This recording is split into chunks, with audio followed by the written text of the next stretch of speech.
Just now got the camcorder working, and this is a small portion of what it was about 30 seconds ago when when 12 o'clock hit and it was Christmas. Apparently the Peruvians all turned into fireworks and launched themselves into the sky. And this is them exploding.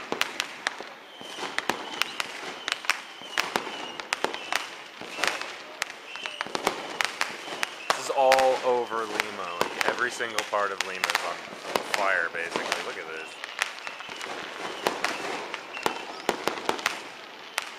You can normally see a lot more out there, but you can't right now because there's so much smoke.